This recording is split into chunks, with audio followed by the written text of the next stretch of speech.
Thank you so much for facing your fears and coming on this podcast to share your incredibly valuable insights and expertise around technology and learning and supporting teachers in the process of learning about technology. You're such an essential part of this whole puzzle of teaching and learning with technology. So I'm so excited you agreed to come chat with me today. Of course. I guarantee you it's going to be relatively painless. I can start by the personal question and we can just dive into it and rip the Band-Aid off, and then we can just start talking about all the fun stuff.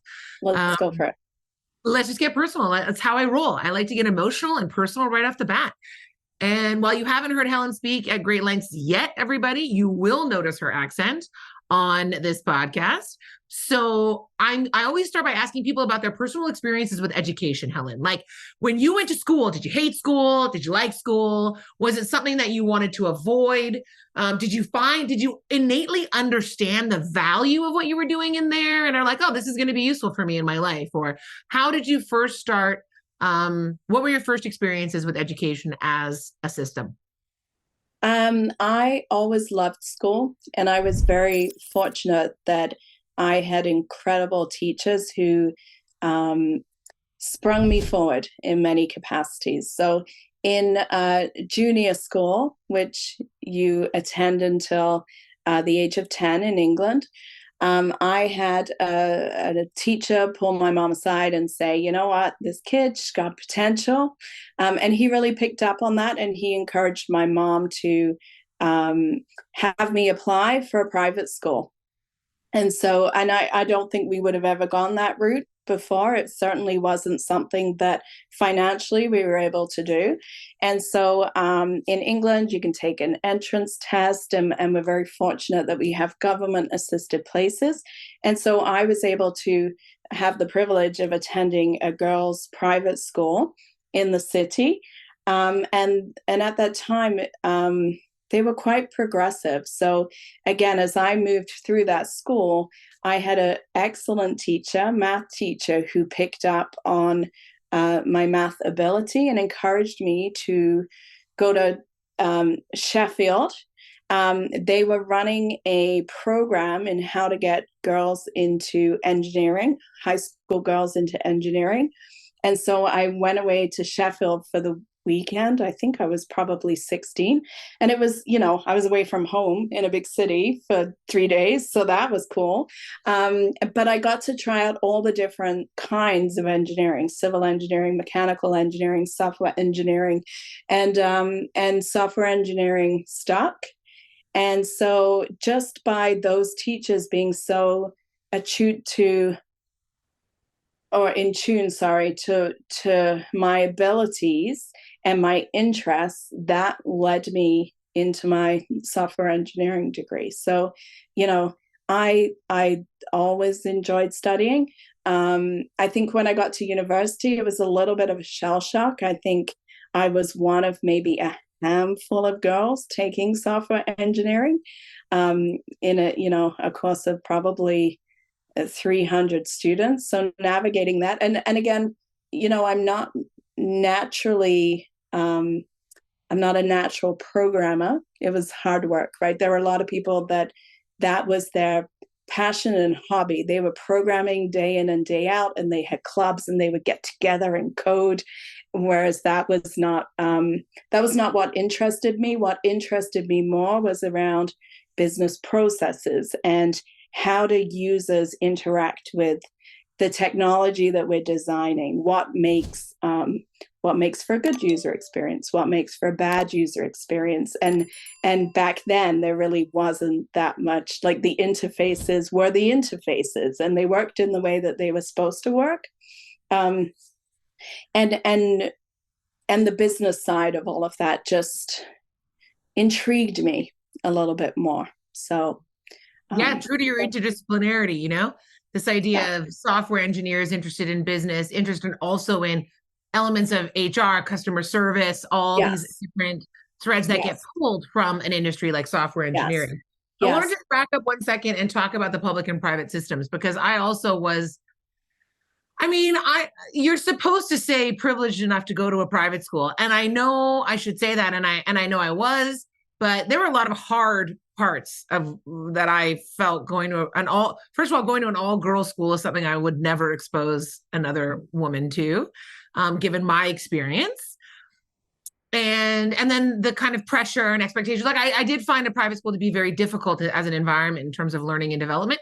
But if we were to just dissect a bit what's different, like in England, in the Bristol Bath area where you were doing your private schooling in that high school level, and in Vancouver, British Columbia, in Canada, when I was doing mine at the high school level, what do you think were the differences in the actual teaching and learning in the private school versus what you would have gotten if you had just stayed in the public school? Like, what really are the things we're paying for when we go to a private school? I think for me, it was exposure to many things that I wouldn't have had the opportunity to do in the public system, and mainly funding wise, right? So we had a build shop in our girls' school where we could, physically go in and saw wood and use drills and put things together. Access to music. There was really a lot of encouragement on well-rounded individuals. So I think, exposure. I think class sizes, right? Yeah. I think probably expectations, good or bad, right? I think I'm probably one of those students that in the public system would have been fine, right? And I would just coast along and I would have been fine. I would have come out of it. But I don't know if it was related to the school that I went to, but it's almost like in at least in my private school, we were met where we were and then challenged beyond that, right? We hadn't met. I want to think that even if we met the standard, we were pushed beyond that, right? Instead of you've met the standard, you're good, Yeah. right? Let's focus on others, right? It was this individual needs more. How do we help them get further? And I do think you're hitting the nail on the head by mentioning smaller class sizes in order to achieve that, because ultimately, when teachers are overwhelmed with the amount of students that they have in their classrooms, if half of them meet the standard, that's a win, right? And then I have to focus on the other half that are not meeting the standard and trying to get them to progress and grow. I have less time, energy, effort, resources to spend on challenging, which is also why in a lot of public school systems here, I'm not sure if it existed in England at the time, we also have things like gifted programs, right?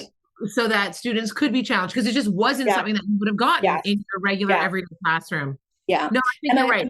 And I recognize like the public system is wonderful and my kids are in the public system and I'm so grateful, to any teacher. I just think that level of extra funding, really it's all about the money, right? And it opens access to, and again, it wasn't that we had money, like everything was paid for me when I went to that school, through these government assisted places. I don't know if those still exist, but it opened doors to things, right? The drama program was incredible. Like it was just. And the interdisciplinarity that you're talking about, I think, is another really important point. Like there was like well-rounded, like I played sports, and then because I played sports, there were certain allotments or considerations that were made for me in my academic setting, where I got tutoring when I had game days, or and there was an emphasis on community and building connections and senses of belonging. Again, I think the fewer number of people is another one. The reason I'm pulling these out, like this idea of increased exposure to things, increased access to and exposure to not only hard, tangible resources, but also to these interdisciplinary programs, as well as an emphasis on thriving versus not just surviving, right? Like if I put my expectations on the head, that's really what it was. It was like, listen, we want you to not just like get by. We want you to challenge yourself and grow. These are now threads these are threads that if we distill them and pull on them individually, we want to pull them as best we can throughout all of the education system. Yes. Yeah. How do we do this in any educational environment? And ultimately, what we talk about is resources being money, time, which can look like smaller classes, right? Like, so it's not rocket science. It's not always rocket science in terms of a private school is super special and everybody who goes to because I really think that if we can distill some of the elements that we were both lucky enough to be exposed to and have access to, these are conversations we're having now. And I think technology is providing, like when we went to school, not to out us, we're not going to say our ages, I promise, but we had no internet. When I went to high school, I didn't have the internet. No. And, I was Wikipedia and National Geographic, and, so I had to go and submit my software engineering projects via floppy disk, probably 4 of them in the library, like go to the library and submit it that way. Right. So, you put the elastic band around the floppy disk and you label them disk 1, disk 2, disk 3. Yes. This is how we, so now this idea of exposure, access, emphasis on more of a holistic well-being in the educational environment.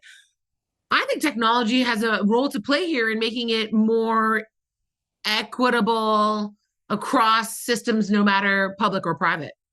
I think I agree. So if I look at the example of, I was very fortunate to have a teacher who recognized my ability and pushed me beyond, right? We know that people develop and, you have your knowledge level, but if you have access to someone who's providing you a bit more information, your knowledge can potentially exceed. And while recognizing that, in most classes right now, that's not possible if we look at the role of technology. And certainly, I have an 11-year-old son who's pretty bright. And if I look at how he has access to Google Classroom, and he has wonderful teachers who have all of these resources. But if I consider the ability, if he's finished his work in the class, he could potentially have access through technology to something that's going to challenge him, right? It's going to push him that little bit further. And, the same way on the other end, if you have students who are not quite grasping some of the concepts, some of that repetition and drill exercises that sometimes, we can create, those allow us to practice those things, but also give us, let's say, I'm very fortunate. My husband's a math teacher and I'm quite strong in math, but if you look at who you have around you in terms of your expertise to help you with your knowledge, maybe there's a household who aren't so strong in math. And so when a grade 6 kid brings, algebra home and you're all trying to figure out how to do it, technology is allowing us access to, experts or programs that allow us to increase that knowledge. And that, if I had brought my grade 6 homework, sorry, Mom, like I'm not saying that you didn't know how to do math, but if my mom didn't know how to do it, my next option, we didn't have a phone, was to get on my bike, take 50p, go to the phone box, call my friend, hope she was able to explain it to me without my money running out. And I'd we'd hang up halfway through and I'd be like, nope, still don't get it. Right. So no, exactly. And it's, for those educational nerds, it really reminds me of Vygotsky's zones of proximal development. Exactly. Right? Yeah. It's like you need to have people around you that have that little bit. And technology is really, it's pushing us. I mean, and again, of course, we're all disclaiming there's no silver bullet, but just this idea of looking at what we called a more privileged educational environment, how can technology, like that's a few decades ago, we'll say. In current decades are we going, and in the future, going to look at technology as a way of leveling the playing field to a better extent in regards to some of these ways. And let me just throw in that this, if we consider something like generative AI that allows you to have that expert, right? It doesn't have to be the technology, but potentially that may allow people to help broaden their understanding and make connections with the concepts too. And Good. ultimately, a lot of these chatbots that people are confronting and the issues that absolutely exist in terms of bias around content. I mean, every human being has bias too. So Yeah. even if I had gone, I think of university and going to ask a TA a question about a piece of content, Yes, going it's to true. ask an AI, generative AI, I still would have had a person who has the bias and colonial history of, going to Yes. school in Canada. So there is an element of benefit to having that additional resource. How beneficial it is yet to be decided. But Yep. absolutely, this idea of we can't put it all on teachers. They don't have enough time. We don't No. have enough resources across different elements of the teaching and learning system.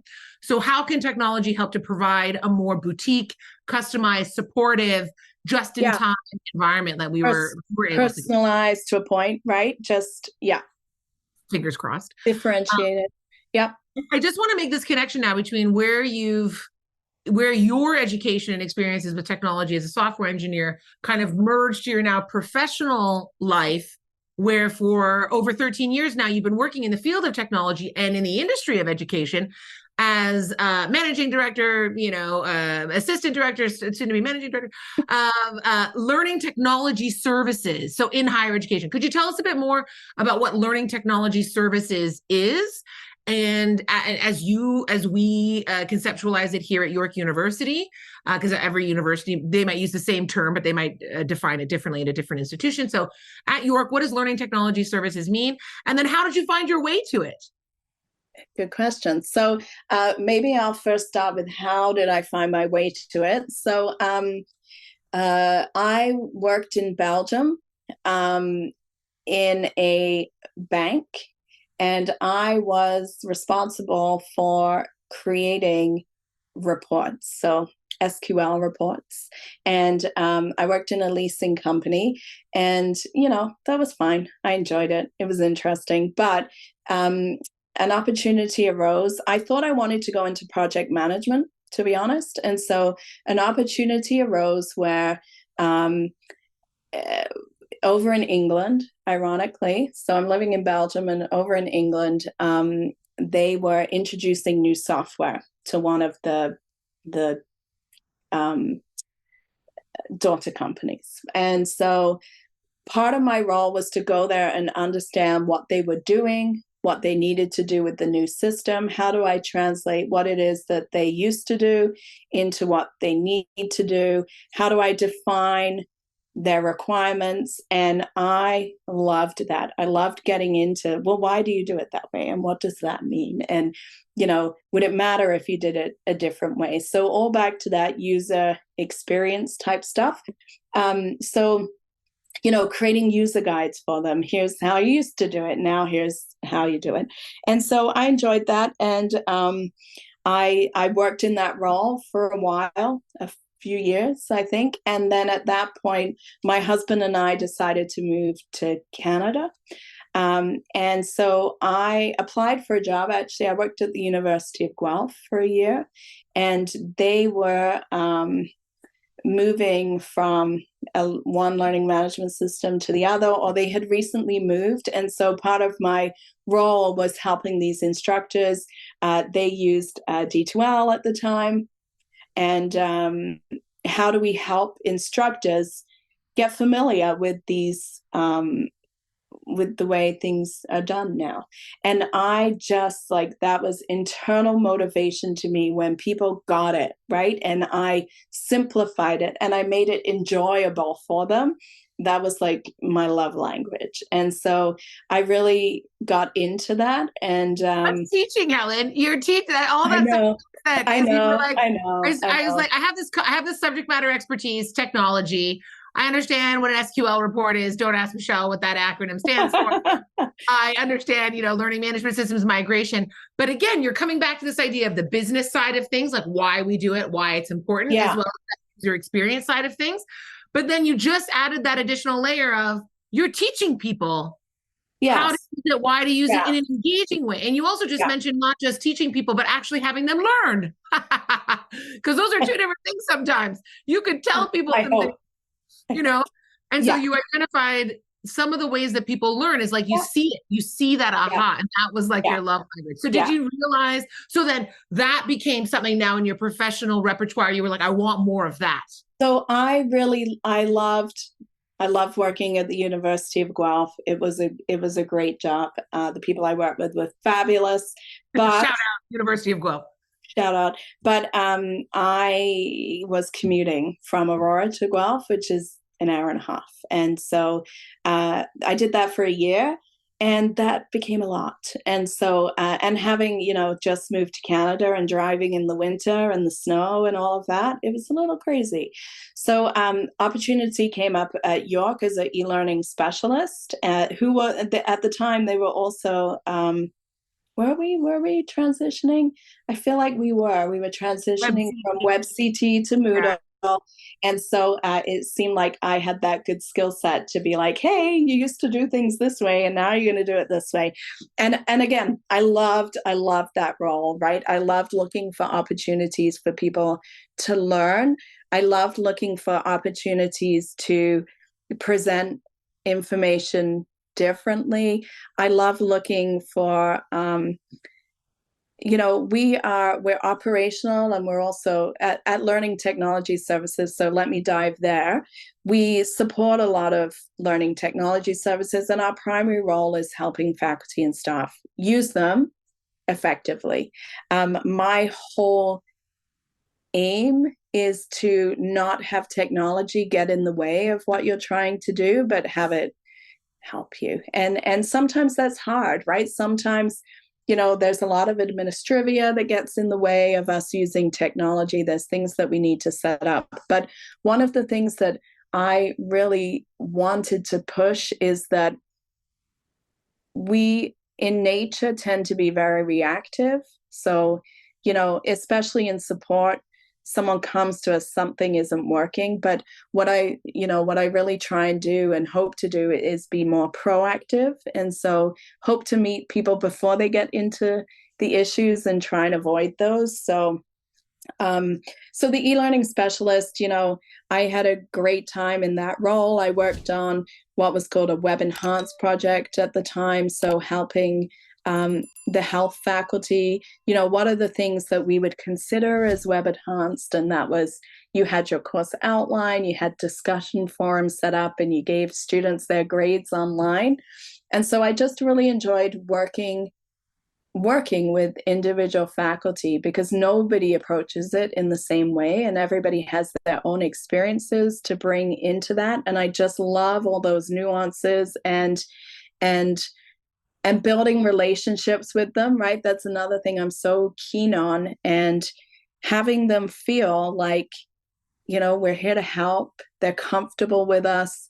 They know that we're here really to, I always talk about, we want to give the instructor everything they need to be successful. So while we can set them up, we also need to give them resources so that they can pass those on to their students, because we want to help them have their students be successful too. So it's looking at the whole web. It's looking at the whole web, and you're yes. This is a really good time to also pull a connection between your personal intro stories and where you're at professionally.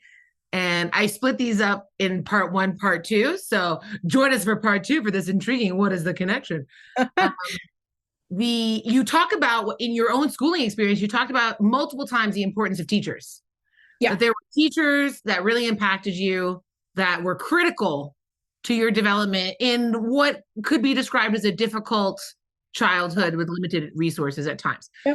So do you think that plays, because you are unique to me in a lot of ways, but one way in particular is in your love and dedication and passion and perseverance working with faculty members, because faculty members can be very frustrating, and working with them on technology can be even more frustrating, because like you said, they tend to come with problems. They tend to come with anger or resentment, and something's not working, which is normal and understandable. But there's like, I imagine being somebody who works for like the Canadian Revenue Agency, and you answer the calls and everyone's just mad at you all the time, right? Yeah. So do you think that, how do you handle that? And do you think part of how you handle it is because you have this innate understanding of how important teachers are because they were so important to you? I think it's just important to recognize that when someone comes frustrated, I mean, there's very valid reasons that they're frustrated. And so maybe it's part of my software engineering piece, but, I'm a bit of a problem solver too. So, let's talk about this. What were you trying to do? What was the piece that, tripped you up? Or just, I think, again, what I love, and it's problem solving, it's a bit of detective work, right? If someone comes and says, when I click this button, it doesn't do what I want it to do. And so, I'm not going to say, well, you must be clicking it wrong, right? I'm like, okay, let's step up here. What is it that you're trying to do, right? Let's think about this. Maybe this workflow isn't the right workflow for you. So let's think about this. Like, how are you approaching this? What would work best for you? And so I think part of what I enjoy is helping people realize that there are different ways of doing things. And really, like, I can't get over that satisfaction of when someone just gets it, right? And and they come with frustrations, but they're so appreciative when you help them see another way of doing it, or perhaps reduce workload, which they all need, right? In order to help them meet their goals. But there's just no feeling like it. That's just part one of this exciting conversation, my friends. Click on part two and continue with us on this important journey we like to call the education revolution.